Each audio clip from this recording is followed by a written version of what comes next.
मुंबईपासून नागपूरपर्यंत सर्व पालिका निवडणुका स्वबळावर लढणार. खासदार संजय राऊतांची मोठी घोषणा. कार्यकर्त्यांना संधी मिळावी यासाठी स्वबळावर लढणार, राऊतांचं वक्तव्य. ठाकरे गटाचा निर्णय झाला असेल थांबणारे आम्ही कोण? जितेंद्र आव्हाडांची संजय राऊतांच्या स्वबळाच्या नाऱ्यावर एबीपी माझाला प्रतिक्रिया. तर राऊतांनी चर्चा करून निर्णय घ्यायला हवा होता, आव्हाडांचं वक्तव्य. स्वबळाचा नारा हा सत्ताधारी पक्षाच्या जवळ जाण्याचा प्रयत्न तर नाही ना? पुण्याचे शहराध्यक्ष प्रशांत जगताप यांचा सवाल.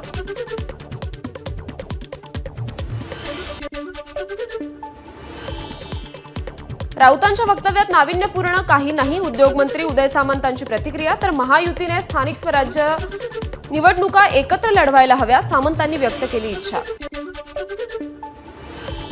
विधानसभेच्या निकालामुळे महाविकास आघाडीत कुरघोड्या सुरू.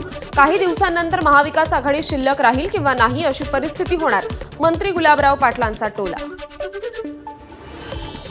उद्धव ठाकरेंना विचारधारा सोडू नका सांगितलं होतं, पण त्यांनी ऐकलं नाही. कदाचित आता लक्षात आलं असेल म्हणून ते काँग्रेस शरद पवारांच्या राष्ट्रवादीशी फारकत घेण्याचा प्रयत्न करतायत, गुलाबराव पाटलांचा टोला. फडणवीसांना मुलाखतीत राज की उद्धव ठाकरे असा प्रश्न विचारला असता राजकारणात काहीही शक्य असतं, फडणवीसांचं उत्तर. आधी उद्धव ठाकरे मित्र होते, आता राज ठाकरे मित्र, पण उद्धव शत्रू नाहीत, फडणवीसांचं वक्तव्य. राजकारणात कुणी कुणाचा कायमचा मित्र किंवा शत्रू नसतो, राजकारणात काहीही असंभव नसतं, फडणवीसांच्या वक्तव्यानंतर राऊतांची प्रतिक्रिया. एकनाथ शिंदे की अजित पवार, विश्वासू कोण? नागपूरच्या मुलाखतीत फडणवीसांना प्रश्न. तर दोघांशीही अतिशय एक्सक्लुझिव्ह संबंध, शिंदेंशी जुनी मैत्री, तर अजितदादांमध्ये खूप पॉलिटिकल मॅच्युरिटी, फडणवीसांचं उत्तर. युगेंद्र पवारांना माझ्या विरोधात उभं केल्यावर भावाला निरोप पाठवला होता, उभं करू नकोस, पण त्यांना वाटलं साहेबांच्या मागे बारामती, पण साहेबांच्या नंतर बारामती अजितदादांच्या मागे, शरद पवारांना टोला. आमचं चांगलं सुरू आहे, सरकारला दृष्ट लागू नये म्हणून देवगिरीला काळी बाहुली बांधतो, दौंडमधील सभेत अजित पवारांचं मिश्किल वक्तव्य.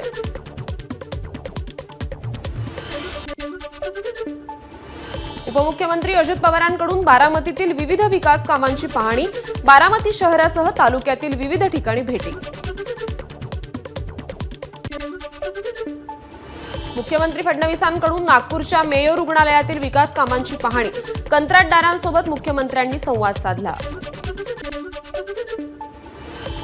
उपमुख्यमंत्री एकनाथ शिंदेंनी नाशिकच्या मालेगावमधील विद्यार्थ्यांशी संवाद साधला.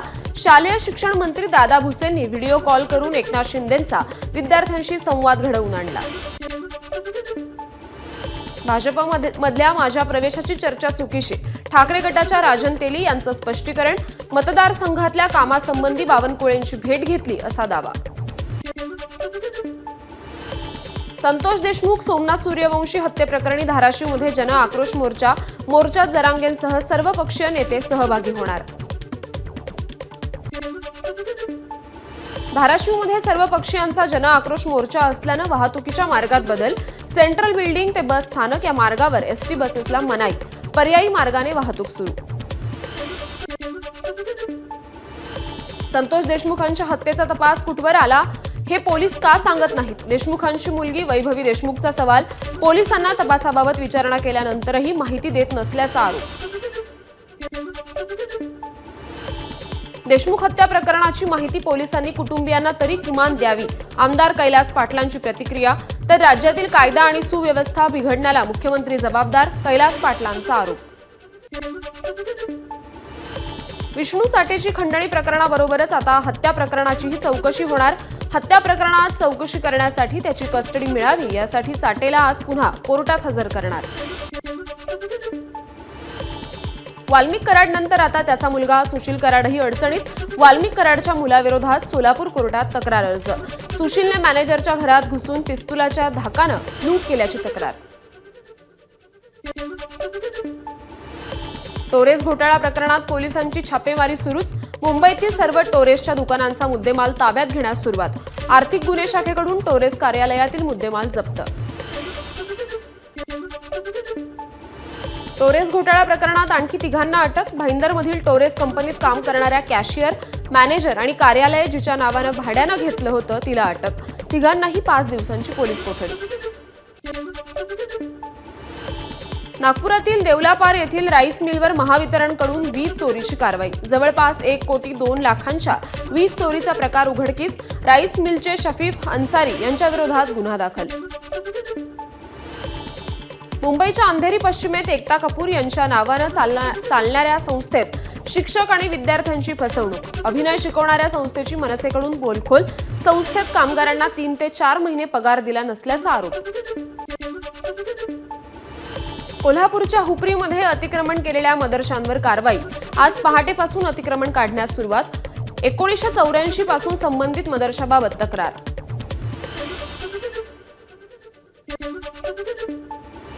अमरावतीतील सर्व महसूल कर्मचाऱ्यांचं सोमवारपासून काम बंद आंदोलन. आमदार राजेश वानखेडेंनी अर्वाच्य शब्दाचा वापर केल्याचा कर्मचाऱ्यांचा आरोप. मुख्यमंत्र्यांनी वानखेडेंना समज देण्याची मागणी.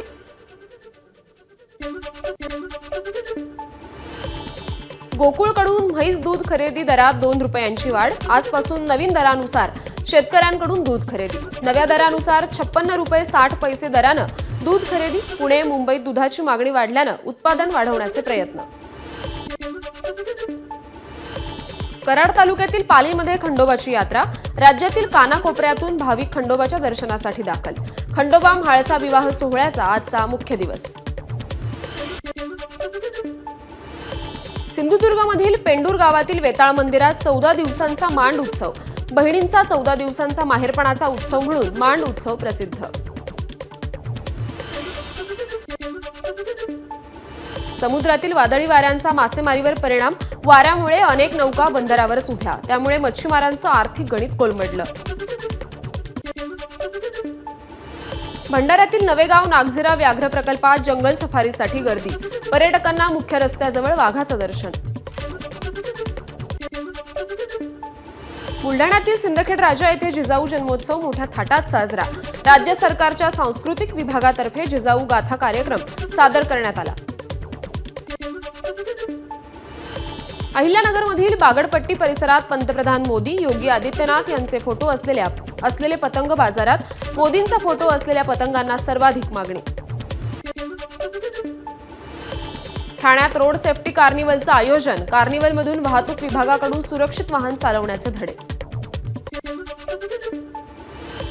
अहिल्यानगर शहरातील भाऊसाहेब फिरोदिया हायस्कूलमधील विद्यार्थ्यांनी घेतली चायना मांजा न वापरण्याची शपथ. तसंच विद्यार्थ्यांनी चायना मांजा गोळा करून त्याची होळी केली. विद्यार्थ्यांनी घेतली नायलॉन मांजा न वापरण्याची शपथ. नाशिकच्या येवल्यातील स्वामी मुक्तानंद विद्यालयातील उपक्रम.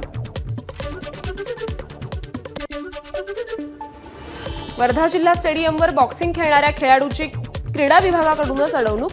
सुविधेअभावी स्टेडियमवर बॉक्सिंगचा खेळ थांबला. रात्रीच्या अंधारात खेळायचं कसं? पालकांचा संतप्त सवाल.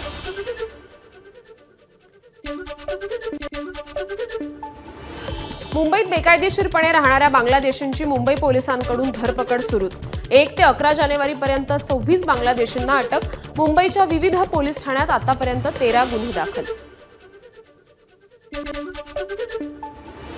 दिल्लीतील शाळांना बॉम्बच्या धमकीचे मेल पाठवल्याप्रकरणी 12वीच्या विद्यार्थ्याला अटक. शाळेतील परीक्षा देऊ इच्छित नसल्यानं मेल पाठवलेले. कुणाला शंका येऊ नये म्हणून त्याने इतर शाळांना सीसी म्हणून मेल केले होते.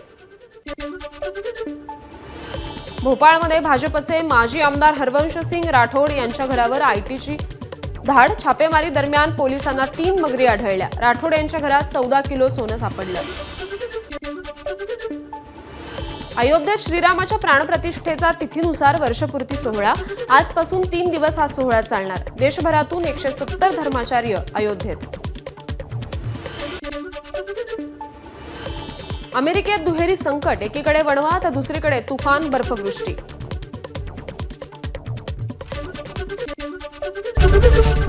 एबीपी माझा, उघडा डोळे बघा नीट.